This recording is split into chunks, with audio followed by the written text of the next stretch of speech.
viens de Paris. Ça va faire presque 9 ans maintenant que je suis en Israël. Et je suis...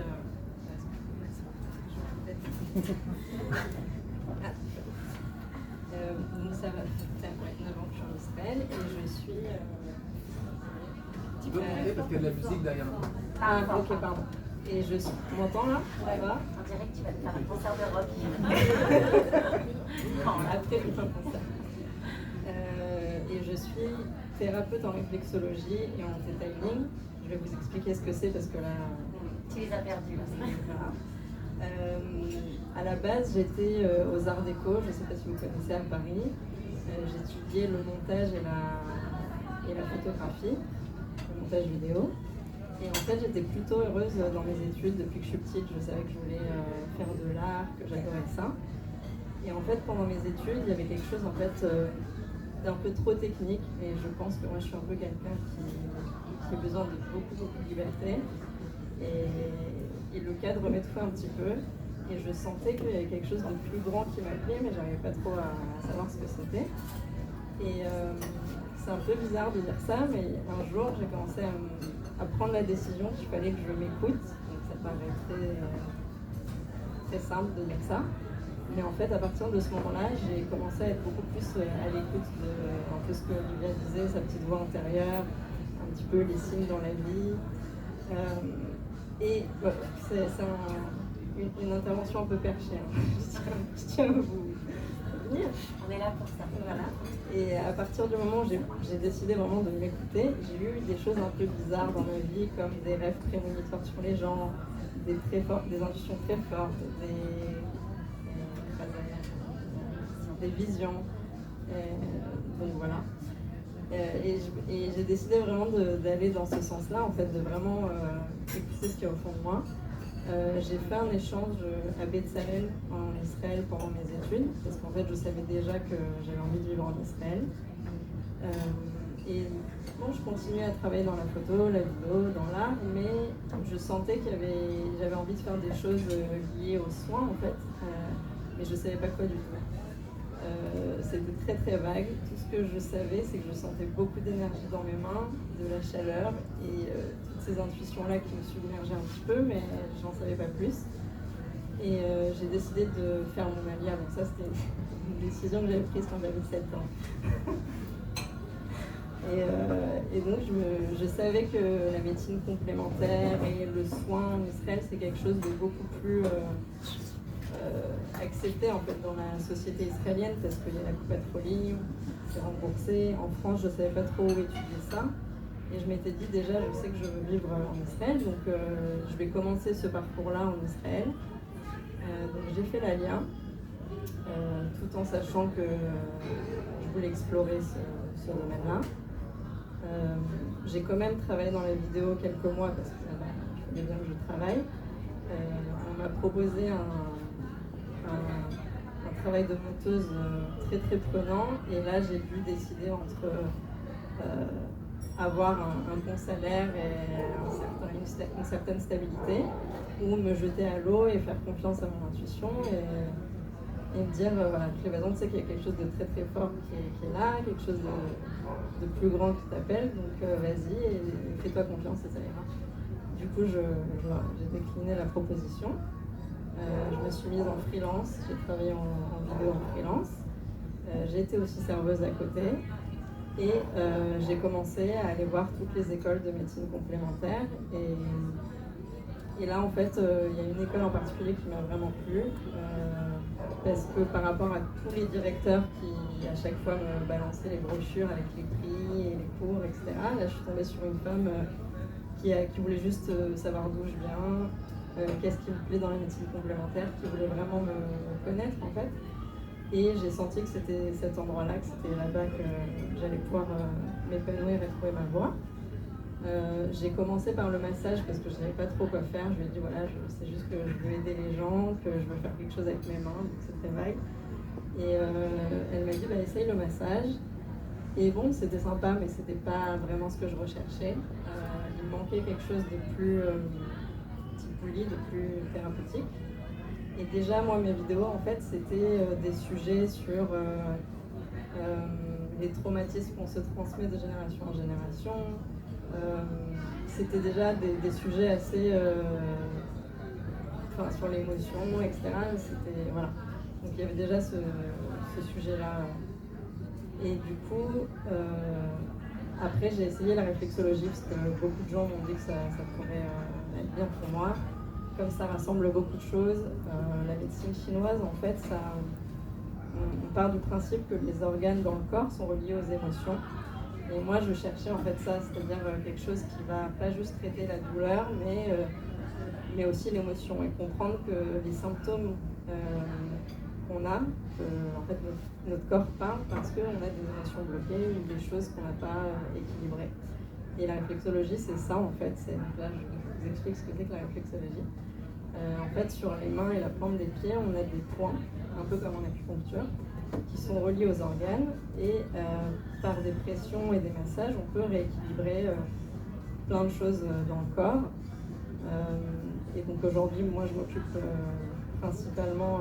maintenant, j'ai énormément de femmes enceintes, c'est pour ça que je connais Olivia, le génétique, qui se connaît par les patients.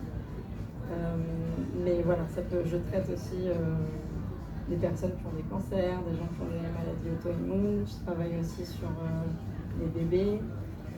Donc voilà, en fait, c'est vraiment c'est très diversifié. On peut faire beaucoup de choses avec la réflexologie. Et je suis aussi thérapeute en Theta Healing. Donc le Theta Healing, le Theta, c'est une onde qu'on a dans le cerveau quand on arrive dans un état un peu méditatif. Et healing, c'est la guérison. Et en fait, c'est un peu comme de l'hypnose et de la visualisation, et ça aide à comprendre la croyance limitante qu'on a, et en fait, non seulement, c'est pas juste dire voilà, ça c'est ta croyance limitante comme quand on va voir un psy, mais à la transformer. Bon, là, je ne vais pas rentrer dans les détails parce que c'est un peu long et je peux en parler 4 heures, mais en gros, aujourd'hui, je suis thérapeute en réflexologie, en Theta Healing. Et donc, quand j'ai commencé à étudier, j'ai vraiment senti que tout était là. J'ai senti d'un coup que voilà, j'étais alignée, j'étais au bon endroit. Je suis tombée sur la prof la plus géniale du monde qui a vraiment réussi à transmettre son amour pour la réflexologie, qui est devenue après un mentor pour moi, vraiment. Elle m'a un peu pris sous son aile. Elle travaillait avec Shmulik Zaidel, je ne sais pas que vous connaissez, mais qui est une figure vraiment israélienne de la réflexologie, qui est devenue un peu comme mon petit papy. Voilà, je suis rentrée un peu dans cette famille-là. J'ai commencé aussi à travailler à la Coupat Rolim. J'ai travaillé là-bas pendant 4 ans, parce que pour moi, c'était aussi important d'être aussi ancrée dans la société israélienne, d'acquérir de l'expérience, de voir plusieurs cas. Donc voilà, et là ça fait à peu près 5 mois que j'ai quitté la Patrouille parce que j'ai un peu du mal avec les cadres. Donc voilà, et j'ai décidé vraiment de travailler que en privé. Donc je travaille, je ne sais pas si certains d'entre vous connaissent My Clinic, c'est une clinique près de Shemkin. On a une équipe comme ça de métaplim, de médecine complémentaire. Je fais aussi beaucoup de domicile, je travaille aussi, je fais des soins aussi à Talachomer, avec Love. Et voilà, et bon, j'ai plein de nouveaux projets aussi de workshops, des choses comme ça. Voilà, qu'est-ce que je peux dire d'autre? J'en sais pas, des conseils. Alors, le premier conseil, c'est... la peur, c'est ce qui nous arrête à chaque fois, ça c'est normal. Mais c'est vraiment d'arriver en fait à se dire que ce qu'on ressent, si on le ressent, c'est qu'il y a une raison. Et c'est qu'il y a vraiment quelque chose qui nous appelle. Et moi, en tout cas, dans mon parcours, je pense que c'est ça qui a été le plus déterminant. C'est à chaque fois cette voix très très très forte qui me disait que mon chemin, il n'était pas vers la sagesse rationnelle, on va dire, de se dire, bah oui, mais là c'est un meilleur salaire, là c'est un cadre, là c'est même mieux parce que bon, t'as quand même fait 5 ans aux Arts Déco, c'est un Master 2, c'est des études longues, donc c'est quand même plus sage de continuer dans cette voie. Non, il y avait vraiment toujours cet appel qui me disait, t'es faite pour faire des soins, donc voilà, déjà c'est de suivre cette petite voie et aussi de ne pas écouter les autres parce qu'en fait, parce que c'est tous des... En fait, quand j'ai commencé à étudier, je ne l'ai pas dit à mes parents, je ne l'ai pas dit à ma famille. Pourtant, j'ai une famille qui est qui me soutient dans tout ce que je fais, etc. Mais j'avais pas envie d'entendre des phrases comme mais pourquoi tu choisis quelque chose de compliqué alors que tu pourrais continuer dans ta voie, tu fais l'ALIA, c'est quand même un peu risqué et tout. Je voulais vraiment me faire confiance et après, un peu plus tard, je leur ai dit voilà, je fais un speech, je prends des cours de réflexologie, etc. Et bon, bah, en fait, ils s'en foutaient. mais voilà, c'est juste de pas trop parler. Je pense qu'on a toujours besoin d'avoir l'avis de ses proches, mais il faut savoir mettre des limites. Et voilà, ne pas se laisser trop influencer. Voilà. Je vais te poser une question. Ouais. Quand vous êtes en période de transition comme ça, toi tu es marié, peut-être que ton mari avait des revenus. On va parler pragmatisme. Dans la période de transition, tu n'as pas de revenus. Comment tu subis à tes besoins pour pouvoir transiter, pouvoir être en transition, il faut pouvoir subvenir à ça. En fait, on peut travailler à côté. Ce que j'expliquais, c'est que quand j'ai quitté mon travail de monteuse, en fait, je me suis mise en freelance et donc je faisais du montage à la maison, ce qui était quand même beaucoup plus flexible pour moi. J'étais serveuse aussi.